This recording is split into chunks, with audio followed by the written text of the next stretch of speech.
Well, hello everyone, and welcome again to Hands Across the Water. This is the first episode of our Rangers supporters clubs episodes that we're trying to do, trying to feature different people from different clubs from the Rangers family, getting them on, chatting about their club, the history of their club, and what they do and things like that, which is very important. And first of all, we have with us James. James, how are you keeping, mate? From the Ted Mcminn Loyal. Hope you're keeping good. I'm very well, thanks, mate. How about yourself? I'm very good, mate. I'm really glad that you've come on. Yeah, thank you. And just before we kick off, first thing before we go anywhere, we haven't been on live since yesterday. So, thoughts and love with the fan that we lost over in Porto. I'm not 100% sure of the guy's name. A couple of people's told me, but I can't confirm that yet, so I don't want to mention anyone's name. But as I say, I'm sure you're the same, mate. James, you'll be the same, buddy. It's awful for any fan to go anywhere in football and not coming home. Yeah, it's very, very sad news. I mean, no matter what happened on the park, it's overshadowed by that, isn't it, sadly? Yeah, 100%. We've got someone there saying, Williams not had his tea yet. His t-shirt's still clean. So the slagging's already started, and we're only 1 minute in. But Starters, you mean to go on? Well, this is it, buddy. But how are you keeping anyway, mate? And as I say, we'll talk about you personally first, a wee bit about your Rangers background, mate, and then we'll have a wee chat about your club. So obviously you're from Derby, James, I take it, born and bred. Yeah. And how did you first get your love for the Rangers then, mate? So, cut a long story short, my dad's grandparents are from Govan, obviously Rangers family, as you would expect. They then moved down to Sunderland, and my granny was sent on her 21st birthday. She was sent to Derby, which her 21st birthday was 1940. So she was sent to Derby for war work. Met my granddad shortly before he flew out to North Africa with the RAF. He was part of the Africa campaign over there as an engineer in the RAF. They came back, set up home in Derby, and obviously if Rangers in your blood, then it's not something that you can ignore. So it was passed down from my granny to my dad, and then eventually to me. Yeah, and it's a weird one too, James, isn't it? Because most people you speak to, they'll just expect, the Rangers, you're in Glasgow or whatever, you're Scotland, and then they'll be watching a podcast like here. They'll hear my accent from Northern Ireland. They'll hear yours down from Derbyshire in England, and it just shows how massive this club really is. You don't understand that. I mean, people like me and you, we are to an extent on the outside looking in, and you don't understand just how big Rangers are until you are on the outside looking in. It's when you're in that west of Scotland, that Glasgow Goldfish Bowl, it's easier to get consumed with it. But it's hard to explain to people just what this club means. If you are a supporter, obviously there's a certain glamour with following a big, successful, historic football club, of which obviously there's not, I wouldn't say there's that many in the UK. United, Liverpool and the Arsenal in England, obviously us and the other lot in Scotland, real proper heritage football clubs. It's very different. Obviously I'm from Derby. I support my hometown club as old Derby County. And it's a completely different experience. The expectation, it's so different. I mean, it's obviously you're still watching the same game, but it's chalk and cheese. Following a club like Rangers, it's very special, and we, trying to explain how big we are, it's unless you've got experience of it, it's very difficult, isn't it? Yeah, 100%. Yeah, and that's just what you try to explain to people, and they just don't get it. And I think, James, even a lot of the English players we've had coming up the Rangers, even the greatest, if you're talking like all the guys that were in the England national team, Terry Butcher, etc., with players that had been everywhere and came up. But even they sort of realized, geez, wow, this big club here, it's only a few 100 miles up the road, but even it took the Emmons to come up and be involved with it and going, geez, that's something different. It's something else, and they always carry that love with them, a bit like you were saying there. Once Rangers bites you, that's it. You're there for life, aren't you? Definitely. So we'll move on about your club then, James. So how long have you been a member of the club? So it was actually me that started it. The Ted Mcminn Loyal, that was formed in 2018. Prior to that, there was a supporters club in Derby, the Derby City Loyal. and also in a little town called Newhall in South Derbyshire. There was the Newhall True Blues. Now, there's always been a presence in and around Derbyshire, like Newhall. It's like anybody who's familiar with Corby. Newhall's a smaller version of that. You had a lot of people come down from Lanarkshire to work in the open cast mines down in Newhall and in South Derbyshire and that area. So obviously they brought the Rangers with them. Derby's always been a manufacturing hub. We've got Rolls-Royce with the aeroplane engines. It's always been a railway centre. We've got Toyota as well now. So there's always been a lot of people passing through Derby. Bombardier, it's now Alstom, who make the trains. They've got a big presence in Northern Ireland as well. So you get a lot of bears coming over from Northern Ireland to work in Derby. Rolls-Royce, which is the main employer in Derby and the surrounding area. There's a large presence in East Kilbride, so we get a lot of Scots lads coming down as well. And obviously, some of them, like Derby so much, end up staying, God knows why. But you get a lot of people passing through for a couple of weeks of work. They need somewhere to watch the matches. So there's always been a presence in Derby for Rangers support. Plus, I'd say Derby, it's a very patriotic city. So, for example, it's one of the few cities in England that really does make a big deal out of St George's Day. And you get, it's pretty much a bank holiday in Derby. All the pubs are putting a spread on. Town's always rammed. You get people from all over the country coming to celebrate because Derby makes a big deal of it. So obviously because of that, and because obviously Rangers links with being the quintessential British club, you do get a lot of people who, although they aren't Rangers supporters, they do very much lean towards us. So the original supporters club, that sort of folded in about 2011, 2012. Things sort of tailed off a little bit. And I was working and living in London at the time. And I says, when I come back to Derby, I'd really like to start something up again because it's a shame for it to sort of fizzle out. Even if it's just having somewhere to watch the matches together. So me being me, I left it 5 years, and then it was actually we went up to an Old Firm game. It was the one in March 2018. A group of us went up. We attended a birthday party on the Friday night. Stayed up all weekend. And that was a match where I think we lost 3-2 at home. And obviously to that level, which is never good. I think it was the last one where they had the full broomy.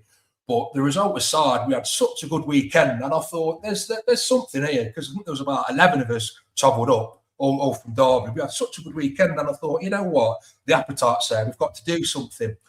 So literally the day after I got back to Derby and my hangover had subsided, I filled out the forms and registered Ted Mcminn Loyal. And it just so happened that summer, Steven Gerrard came to Rangers. So the interest in Rangers in England absolutely exploded. Obviously, Gerrard being arguably the finest midfielder of his generation, English or otherwise. So from there, it just, things just sort of started to build momentum. We had regular places to watch the game. I was obviously able to get tickets for anybody who was wanting to attend, and things have just gone from strength to strength, really. That's right. As I say, because we first got to meet you, obviously, and chatting to you through the Twitter, James, and even when you're on there, we've got a good wee follow and there, a good interaction every time you're posting and stuff. So there's definitely a lot of people, even out with Derby, that have a lot of respect for your club. Well, we do get there's a strong presence in Coventry and Birmingham as well with Rangers. They've got very good, well-established supporters clubs. But as I say, because Derby is a manufacturing hub, I mean, even before we had the Toyota here, it was a major railway town. So a lot of people were always passing through for whatever reason. And obviously that's very much the case still now. And, with people down here, especially for the midweek fixtures, we've had some great, some Rangers Sturgis, some absolutely fantastic ones, watching the games together. And again, it's just going from strength to strength. It's really, I think we've got a really nice little club. And I think what'll help too, James, and I've even noticed it myself in our own local club here, it was a hard graft, wasn't it? Especially when Rangers were in the lower leagues and stuff. And it was hard and I think when we got to the playoffs, we lost the Motherwell and things, and people were just starting, we're never getting back again, and then we moved up. We finally got ourselves moved up as well. But it seemed like it's taken forever to get to sort of where we are now. But under Gerrard, it worked well, as you're saying, just at the same time as you started the club. It was a good time, but it was just a pity Rangers didn't really kick on from there, James, because we had a great opportunity, didn't we, to sort of kick on. But what was it Gerrard says? Fix the roof while the sun's shining. But unfortunately, that wasn't to be at the time. Yeah, it was. I think that the main thing that Gerrard did is he gave us our pride back, because we'd been kicked and kicked and kicked that many times, and the club was in an absolute shambles. And I think it needed a big, strong personality, a figurehead, if you will, because I know he wasn't doing all the work on the training pitch, but it needed a figurehead, somebody with a big pair of bollocks to say, right, here we go. This is what we're going to do. These are the standards we're going to have. And like I say, the interest that people, people who obviously everyone's heard of Rangers, but because of the way that the Premier League and the Champions League have gone, people don't really watch it as such. But the interest from the media, just from people at work asking you about it, when Gerrard came and obviously started bringing a few English players with him, obviously nothing like we had in the late 80s, but started bringing a few English players up there with him. And there was that English connection again, so to speak. It was, I think that definitely drove a lot of people towards us. And then that season where, that COVID season where we won it, we actually put on a couple of events for the old firm, because I think the laws are different in every town you went to, let alone every part of the UK. But we were able to put on a private event to screen the matches. Obviously, as you know, we had some glorious weather during that period, and I think we had over 100 people turn up to it. I had to do tickets for it, obviously, because of the rules that were in place, but all that money got applied back into the club. We were able to have some really good events. Like I say, both old firms, the two old firms that were able to watch, because the restrictions were removed, we had over 100 people at each. And again, people were travelling from all over the place just to come, because we were putting on this event. Obviously, that's testament to the reputation of the Ted Mcminn Loyal as a club, but also showing the appetite for people in and around Derby for Rangers. Yeah, and as you say though, mate, people only go to you can watch Rangers shortly anywhere, but the reason obviously all those people were coming to yourselves was obviously, as you just said there, mate, your club, and knowing that they were going to be coming in there respected, treated well, and having a good day, mate, and that's what it's all about, isn't it? Exactly. It's networking, it's friendships, it's obviously a group. I mean, like I say, the COVID times are different. I think people were just craving connection after being isolated for so long, so that played into it as well. But again, it's just the friendship, and I've met people who, ordinarily you wouldn't interact with for whatever reason, be it different interests or whatever. But the thing that binds us all is Rangers, and obviously to be able to have that community, obviously one of the things that I look upon being the secretary of this club as, I think it's like a duty, and it's my duty to take, like a missionary, to take Rangers out into the world and to spread the gospel. You want a ticket? Yeah, I'll come and sort that out for you. You want somewhere to watch the matches? Yeah, then come and watch with a group of like-minded individuals. And I look upon it as, it's I personally get nothing out of it. I'm seeing to get older, my years, so I don't benefit from the tickets or anything. We don't charge to join or anything like that. But I look at it as like providing a service. Like I say, spreading the gospel of Rangers in and around Derby. Yeah, 100%. And one thing I've actually liked about the new owners, like say Andrew Cavan and stuff, he spent, anyone I've spoken to that's spoken to him, James has been like he really is engaged with the fans. He knows there's fans like yourself out there that's spreading as you say, spreading the gospel all around the world, basically. And there's loads of supporters clubs doing the same thing. He was over in the New York, the Apple Bears and stuff, So he's taken interest in the supporters, and I think that means a lot, doesn't it, mate? When you know that you've got an owner there who, all right, he's the big money. He's made a few mistakes early on, and that's for everybody knows that. But I think he's got he wants to do the right thing by the club. But when it comes to engaging with the fans, he's definitely taken an interest, and that matters to us, doesn't it? It does, but I think they had to do something, because there was that much disengagement under Russell Martin, obviously Felwell and Patrick Stewart as well. I think he knew that, although the Yanks, let's be right, they're not in it for the love of the game, they're in it to make money. And obviously the only way to do that is with a successful Rangers. And I think the only way that you do get a successful Rangers is if the fans and everybody is on side, everybody's pulling in the right direction. And again, after round about the time of Russell Martin sacking, even when we were like down in the lower leagues, I've never really known so much detachment. It was shown in the attendances at Ibrox, actual people turning up. It was shown in the way the fans were. I mean, once the away supporter decided that was enough, then that's your hardcore, especially the European away support. That's your hardcore. And once they decided it's enough, it was only a matter of time for everybody else started feeling the same way. So I think he's canny enough to know that he had to do something to get people back on side. And fair play to him, he's done it. I mean, if I was being cynical, you could say that it's just a bit of a ploy just to, to try and get things back on side and then forget about it. But, you've got to take things as they are right in the here and now. And I think that at the moment, mate, they're doing a good job of getting people back on side. They're starting to get the right people behind the scenes. I think we've got a fantastic coach in Danny Rule. And, since they got every decision wrong back in the summer, now it seems they're getting every decision right. And I'll ask you this as well, but just because obviously we'll chat about Rangers and how we're getting on. We'll go through all that. But I would ask you as well about Danny Rule and what are you thinking about him? Because obviously, I'm going to guess, and I could be wrong here, with Sheffield Wednesday obviously being in the English leagues, you probably have heard a bit more about him than what a lot of us would have, because we're just looking at Ray. But you're obviously down Barry Baz, who comes on the show. He likes his leads and stuff, so knew a bit about him, obviously being at Sheffield Wednesday. So it seemed he done something pretty incredible for them down there, and they were really gutted he was leaving, but he was still an unknown. A lot of Rangers fans at the time were going, "Who is this guy? Hasn't a clue," and worrying but here he's done a great job, mate, so far. And the Sheffield Wednesday fans that were all over our Rangers pages and stuff saying, "Guys, you have got someone special here." And to be fair to them, so far that they're being proved correct.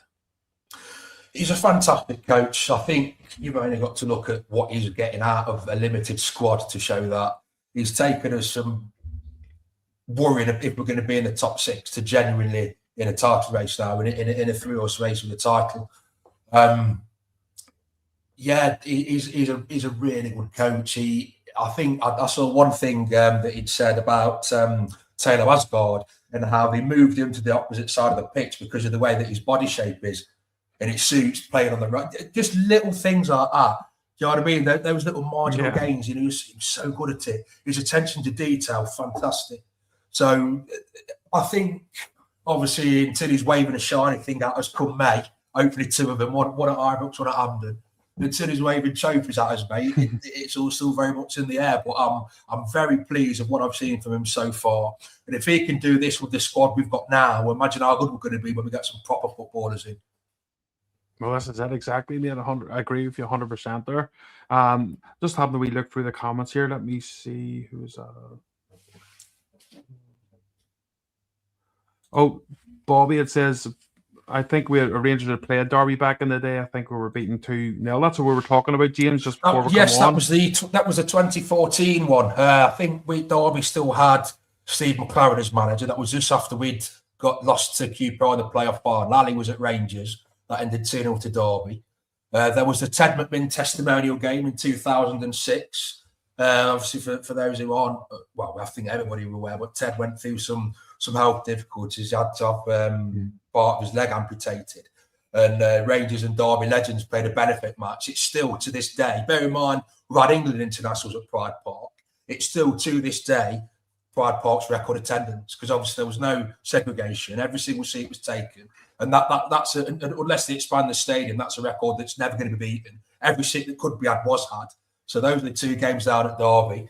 And then 2019, if memory serves me right, Derby played Rangers at Ibrox. And I think Nico Katic scored. Rangers won 1-0. That was quite bizarre because I organise a few events for some of my friends coming up. On the Saturday, we went to the Stadium Loudon, and there was a bit of a disco and some food on. On the Saturday night, the Kid in Park Loudon put a bit of a thing on for us as well. On the Sunday, the Govan Orange Halls that opened for us to come in, and it was the place was like full of Derby, and they had a flute band on. So people were like, "What's it?" Because obviously that's not the culture in Derby, you know. So they really showed the proper Rangers experience. But the strangest thing for me was being sat in my season ticket seat in the Govan Rear, looking down at the Derby fans who were singing Rangers songs back towards Rangers fans. It was a nice moment, but it was very strange trying to pick out my mates in the crowd. And it's a really strong bond there, isn't there? Like, even if you remember, I think it was one of the linesmen taking the Rangers flag and stuff to do the line. Yeah. And like, where else would you get that? And it was it's goosebump stuff, because it was like, that is a proper bond there, between Derby and Rangers. And it's something like, I know it seems to be every 5, 6, 7 years we're doing this sort of friendly thing. And I'm hoping we'll get another trip down to Derby, or Derby coming back up again, because it's always great fun and great banter with the fans.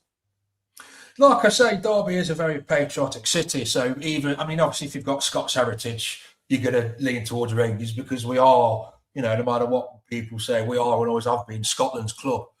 But like I say, Derby's a very patriotic city. So even people with no real interest in Scottish football will tend to lean towards Rangers because we are the quintessential British club.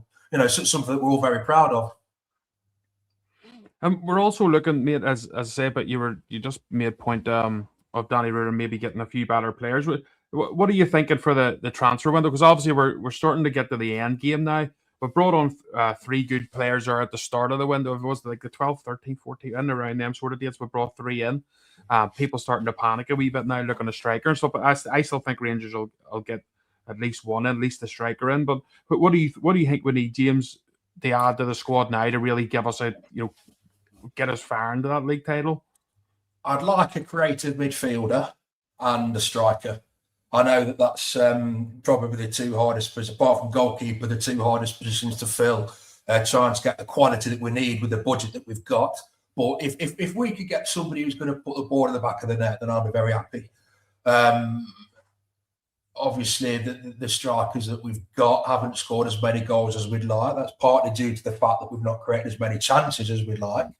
I think there was a stat on the radio last night that says we've only scored over 2 goals 7 times this season, which one of those coming against, 2 of those in the last month against Alloa. 3 of them at Parkhead against Alloa and against Dundee. So we're not scoring a lot of goals. One thing that every good Rangers team has always had is we've been solid at the back. And then another thing that we've always had is like a tricky winger. So I'm hoping that Scott Olsen could be that man. But no, if we could get first and foremost a striker, somebody who all he has to do is obviously Chimiti's got the hold-up play. If we could have somebody with a bit of his hold-up play, but a fox-in-the-box type, a boy, someone who's just going to put the ball in the net, even if that's all he does. If we can get that and a creative midfielder, then I'll be very confident about us lifting the title in May. Yeah, and what do you think of the? So obviously, there's been talk of Chermiti and that 13 or was it 15 million euro or something for Nabache. It was a mentee of there. Some of their sources are saying they didn't. Rangers sources are saying they did. And then the likes of Gassama there as well for 10 million. Do you think Rangers are right to keep on to them, or would you have maybe triggered one of them? One of those. No, well, I think it's getting people in, isn't it? With a short time. I think we were correct. I mean, as you say, it's getting in adequate replacements, not just in terms of matching that quality, which, I think they've both shown in fits and starts. And not only in terms of that quality, but getting somebody in who will settle straight away, fit in with the group, adapt to Scotland, and boom, away you go. Getting that in, it costs a lot of money. And even if we would have got that money in, you don't guarantee success. And also, those players, if it's 10 million for Gassama and 13 million for Chimiti now, what's it going to be in the summer after we've won the double? So I don't think their value is going to go down. Well, this is it too. I agree with you 100%. They're like, and the problem is too, what we're already finding out with one of the players we're trying to get, Ran Nadiri from that Hansa club in Germany. Like, even them just being the 3rd division club. But I was speaking to one of their podcasters, and he was like, "Look, for us, that's big money. But the problem is they have a chance of getting promotion, and they don't know if they want to gamble or not because it's massive getting into Bundesliga 2 for them, obviously with the money.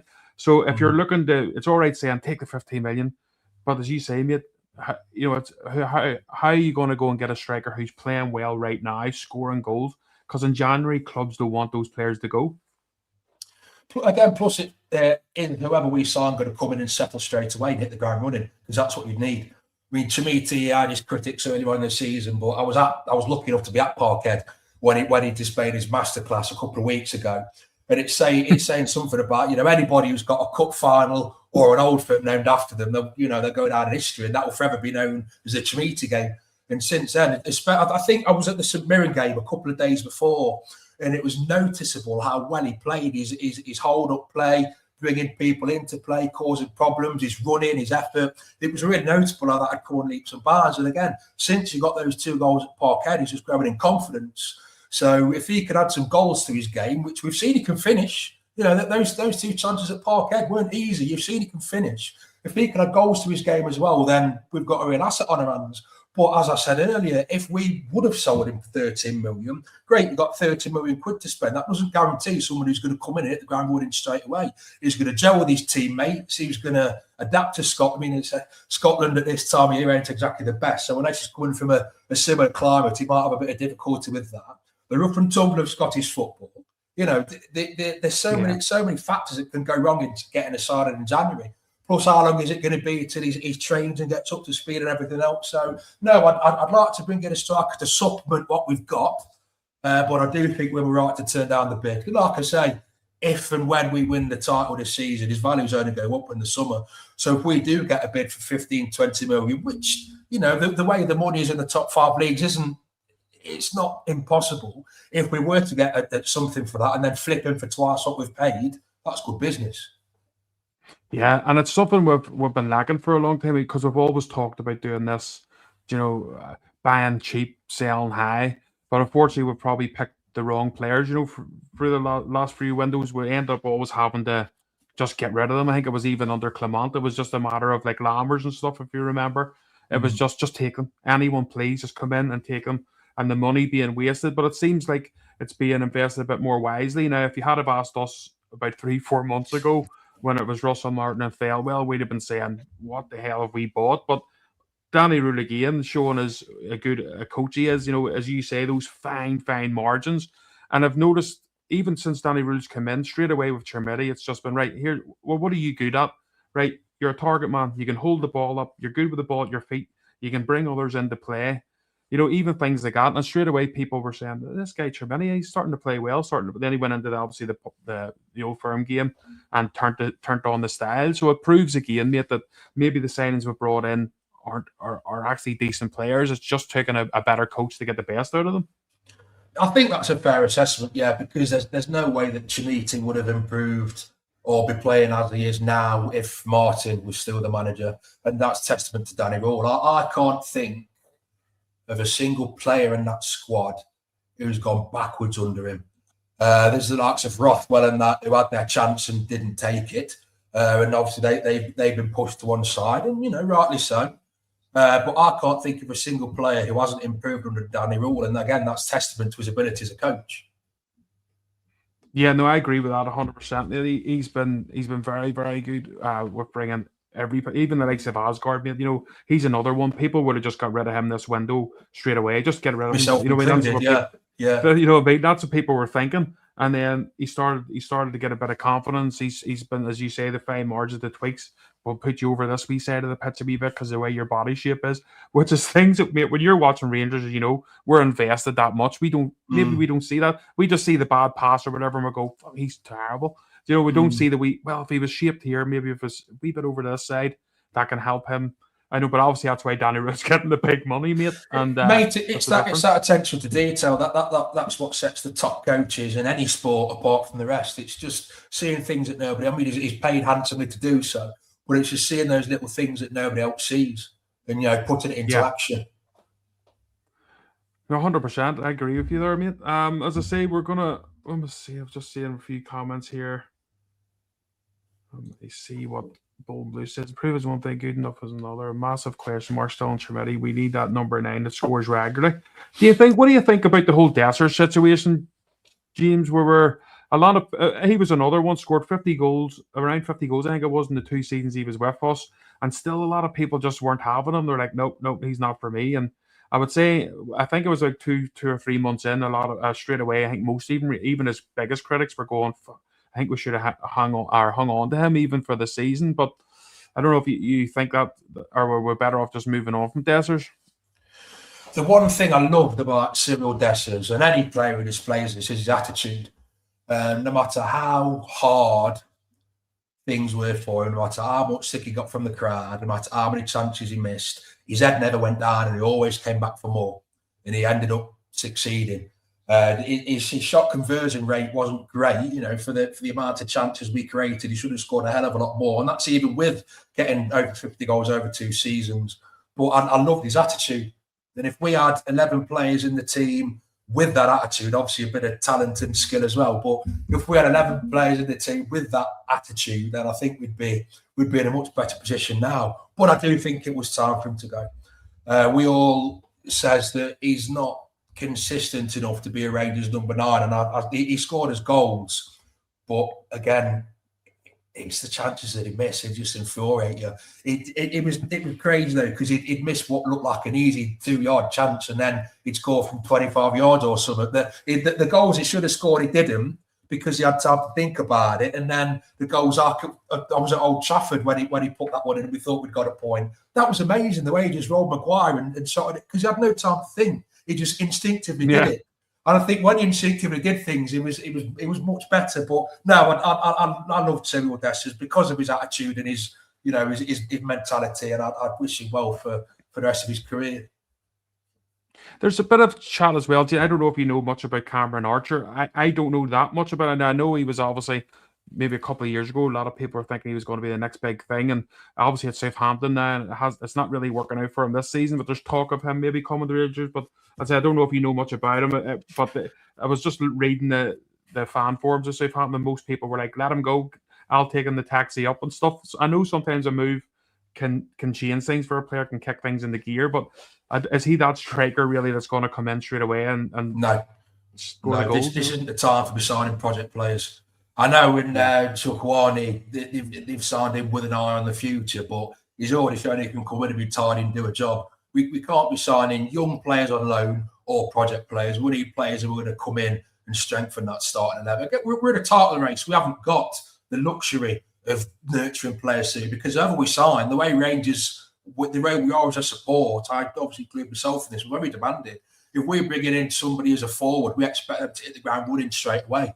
Not be like, oh yeah, he might start slowly, but next season he's going to be great. No, we can't do that now. We're in a title race. We need people who are going to come in and do a job for us now. And what I know about that Archer, I think he's got 2 goals in 90 games this season. That ain't enough.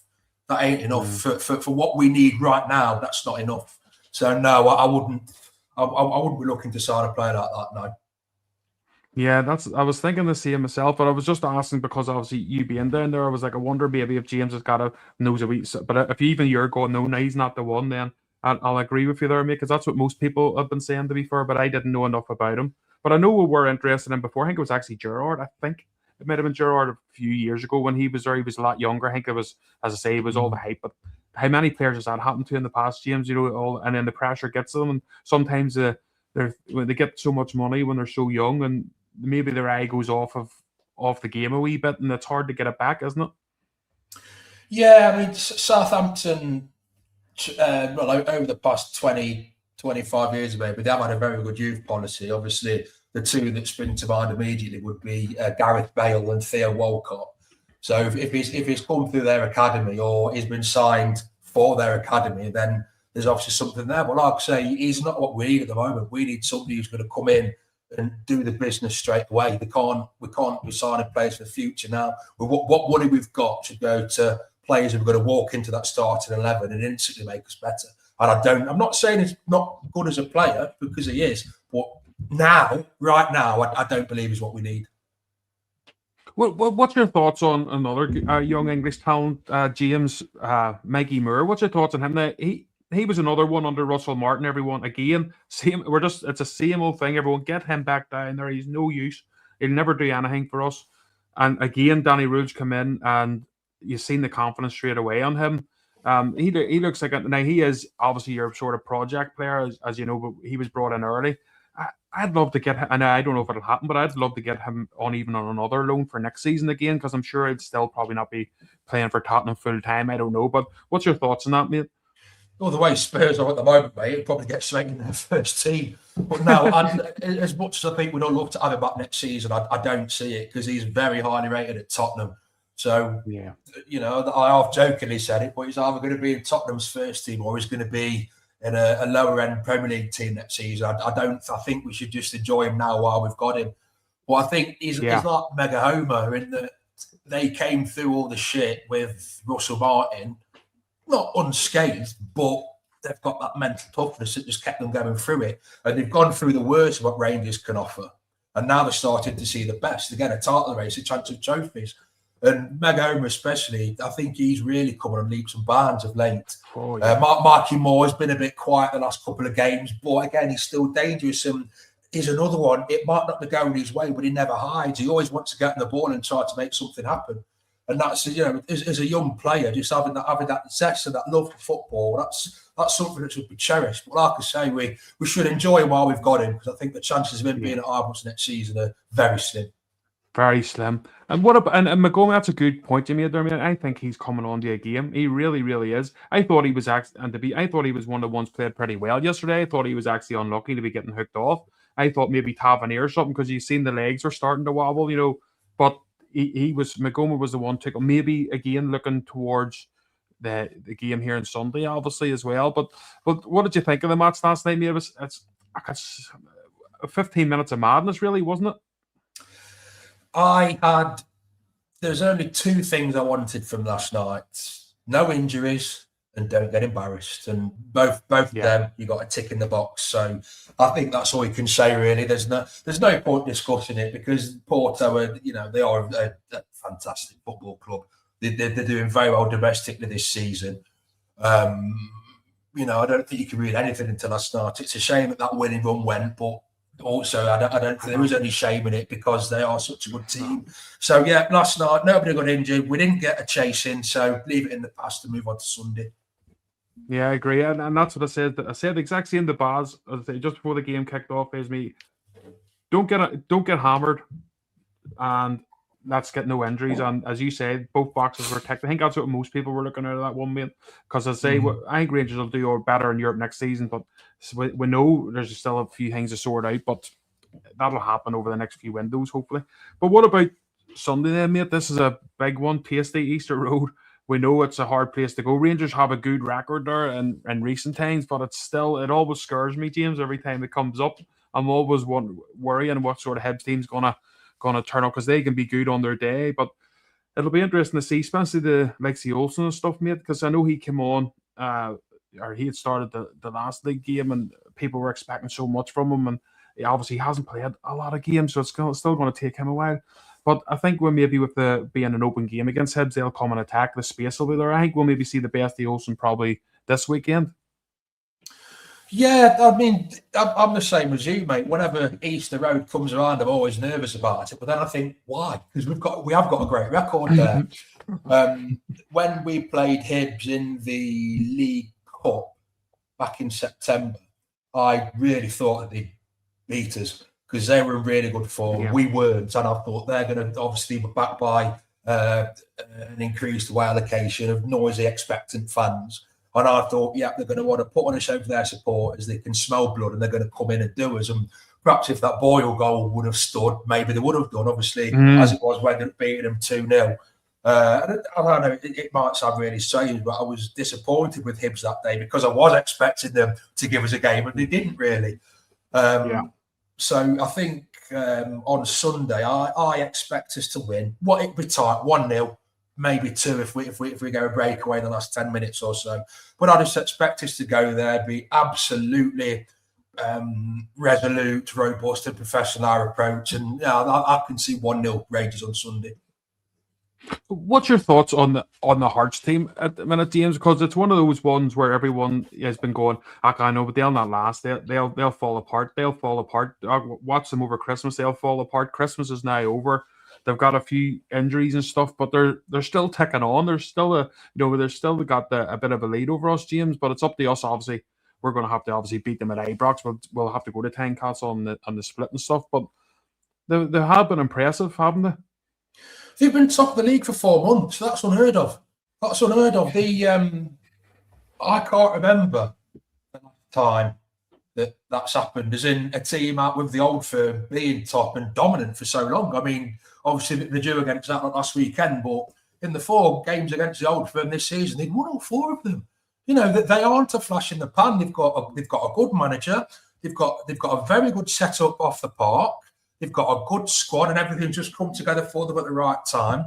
Obviously, Rangers turmoil earlier in the season and Celtic constantly being on the verge of a implosion at the moment, that's assisted them as well. And I do think that if Hearts don't win it this season, then no team outside of Glasgow ever will again, because you're never going to get this perfect storm again.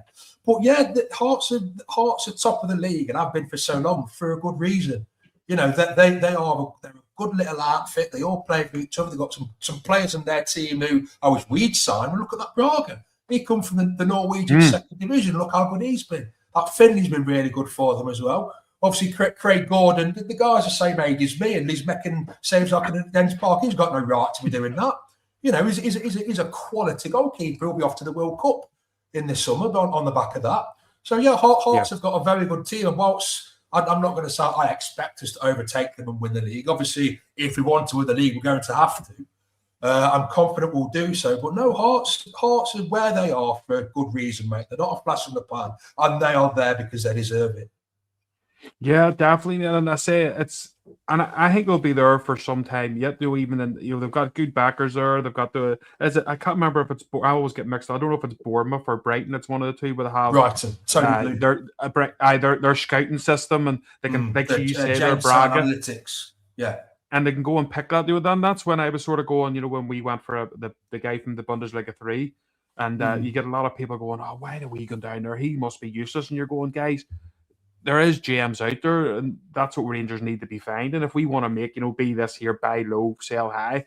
Not saying you go to the Bundesliga 3 all the time, but just even talking to the guy I was chatting to who podcast for their that team, he was saying like he is a top talent, which proves that there is these players out there if you can go out and look for them and find them.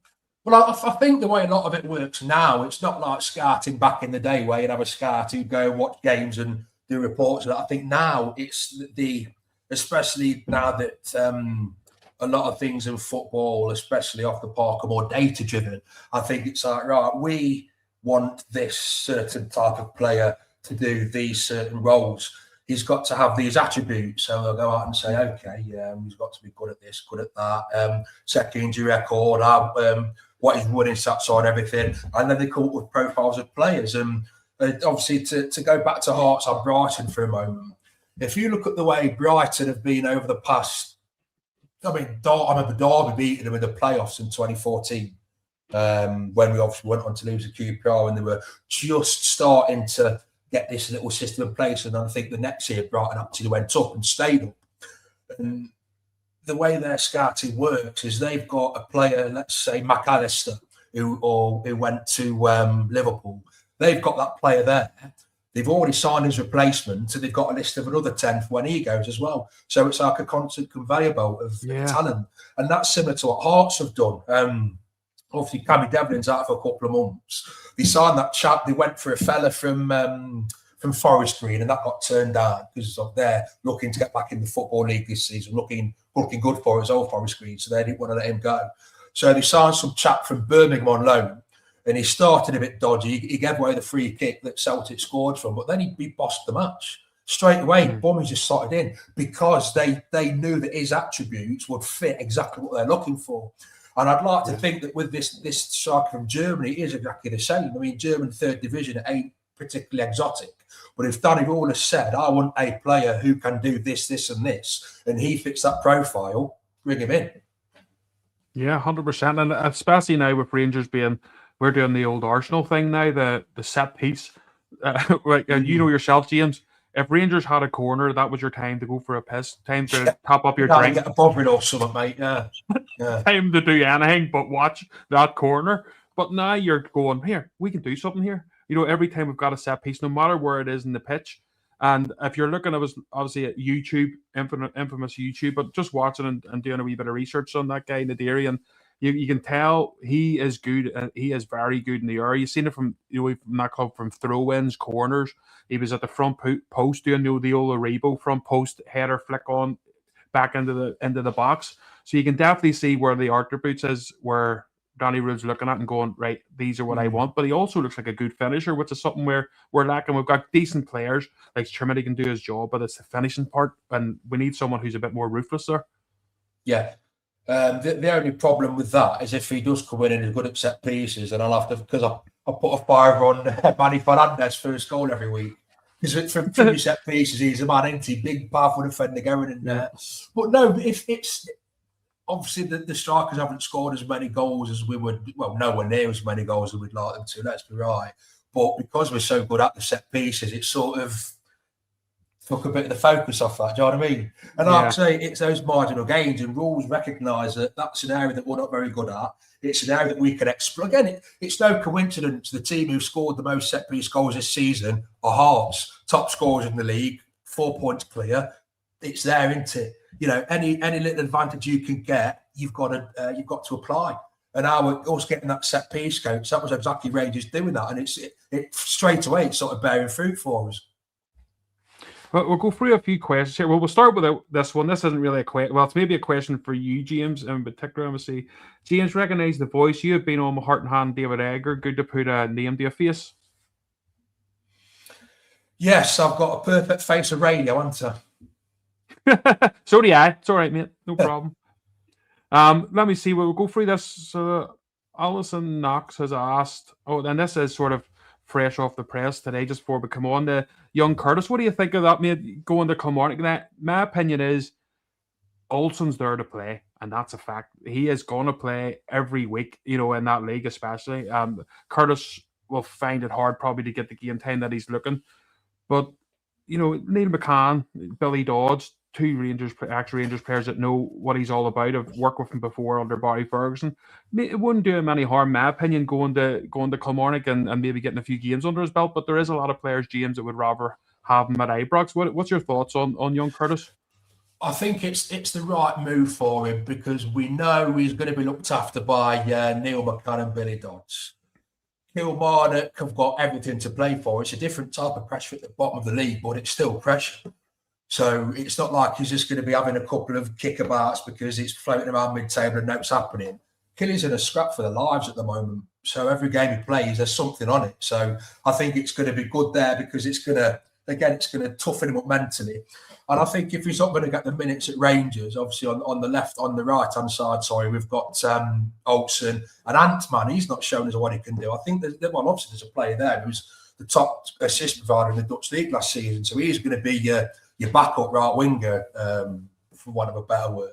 So I think it's good because he's going into a pressure environment where every game they do need to win because they're scrapping for their life, and he's going to get valuable minutes. I mean, he showed last night and when rules brought him on in the last couple of weeks what he can do. So he's definitely in Rangers' plans, but I think it's only going to aid. It's going to aid his development more going to Killy and getting minutes than it would being sat on the bench at Rangers and getting 5 minutes here and there. Yeah. I agree with you there, mate. So I do. Another question we've got here. Let me see. Pure Loyalist has asked, question, do you think we would have been at the same or better position if Gerrard had come back? Don't get me wrong, Danny's got the Midas touch, and I'm glad we have him.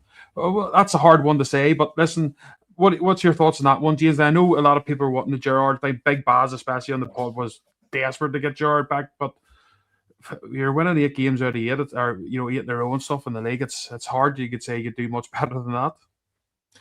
I think the thing with Gerrard is straight away he would have united everybody at the club, and he would have had that presence. I mean, obviously, as we spoke about before, Andrew Cavanagh's been doing his best to get the fans back on side, and it's succeeding. But Gerrard, as soon as he walks through the door, you've instantly got that cohesion.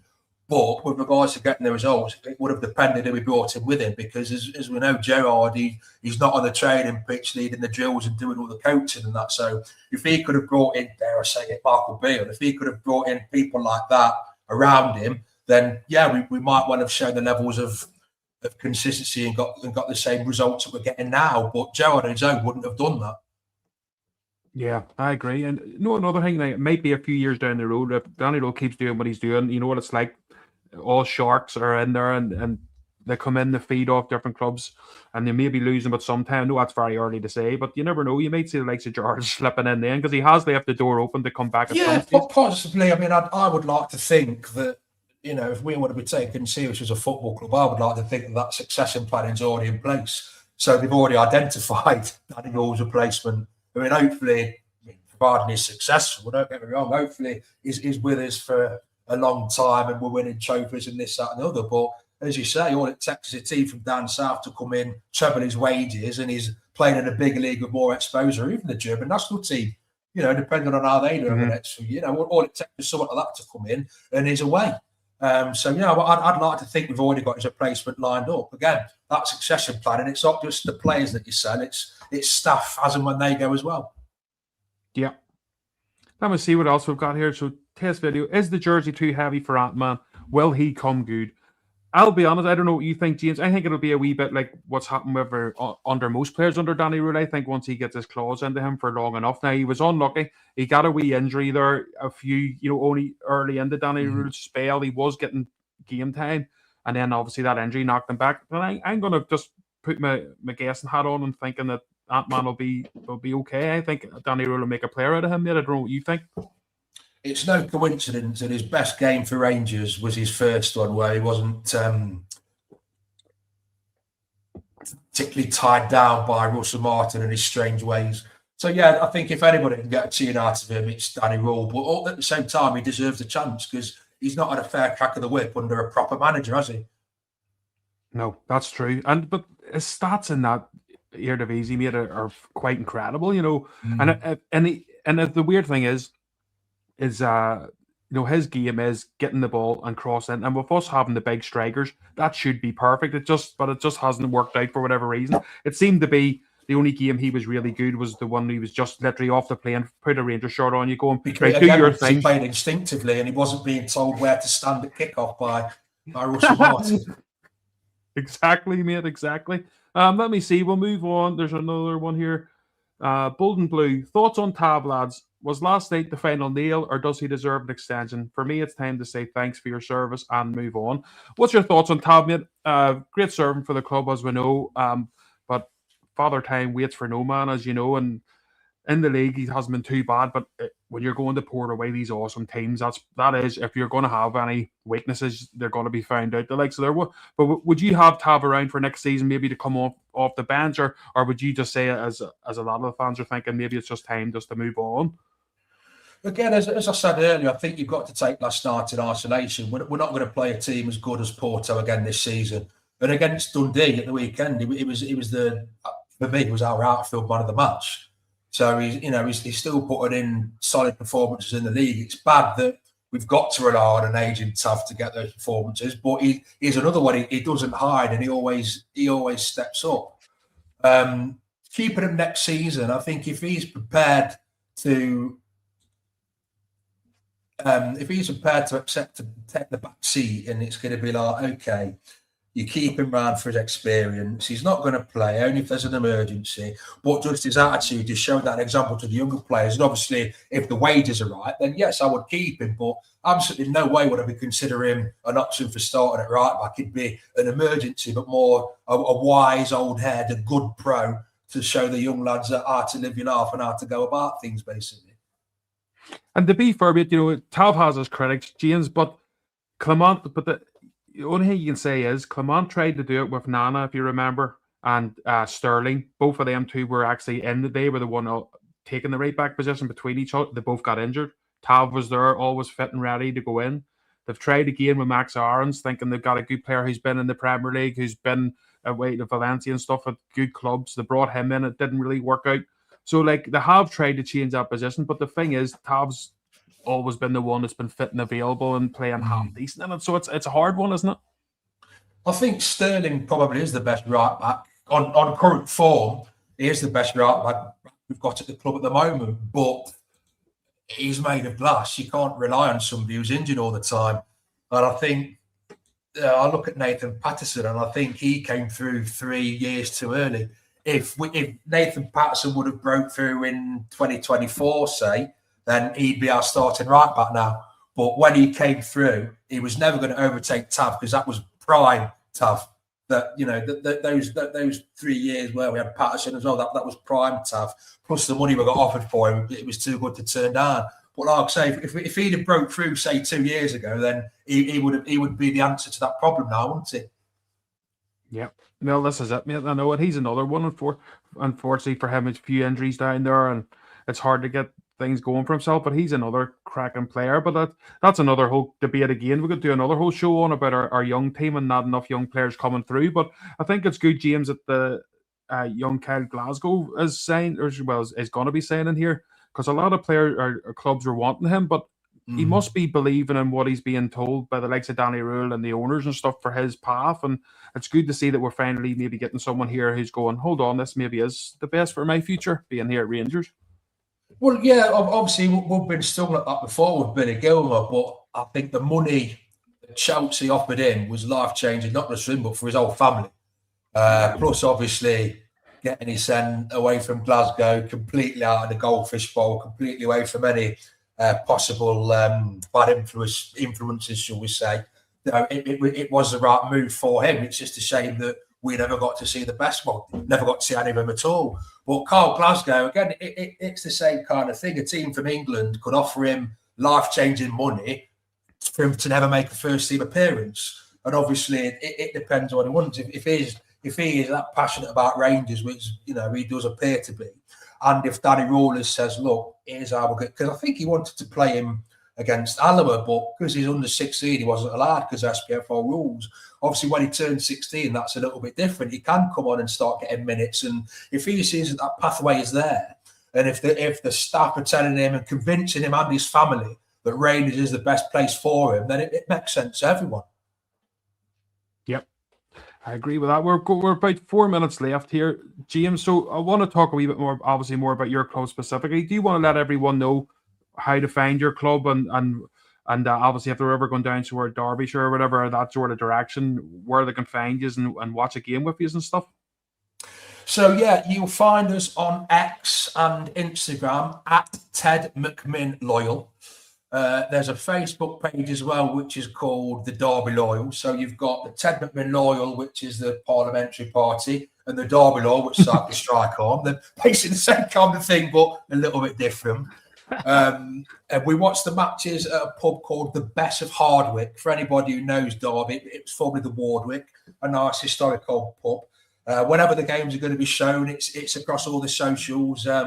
So I run the Twitter and the Instagram, and there's another chap called Dan Spencer who runs a Facebook group. So you'll always find the information on there. But yeah, if you ever pass it through Derby and you want somewhere to watch the Bears, come and join us. There you go. You've heard it from the man himself, and it's been absolutely amazing having you on, James. I really enjoyed that. It was good questions as well from the ones watching live, and obviously there'll be loads more watching after the fact. But I'm glad you came on, mate. I hope you've enjoyed it. Mate, one of my favourite things is talking about Rangers with like-minded folks. So yeah, it's a nice way to spend a Friday evening, mate. Yeah, enjoyed it. Well, as I say, mate, you're always welcome with us anytime. You're more than welcome to come on with us. And as I say, me and Baz, we do the Mondays. I try to get on as much as Baz isn't just always available. But I try to get on as much as I can, through the week and stuff to do wee different shows. But if you're ever wanting to come on, you just message me, mate, and you're always welcome here. The listeners really enjoyed you as well, mate. But thank you everyone for watching us. We'll be back with you again soon. I'm actually on another podcast here tonight, not another Rangers podcast asked me to come on. So I have to be good to the missus here, and so she's going to let me do 2 podcasts in one night. But maybe she just wants to get rid of me, so maybe it's good for her too that I'm doing that.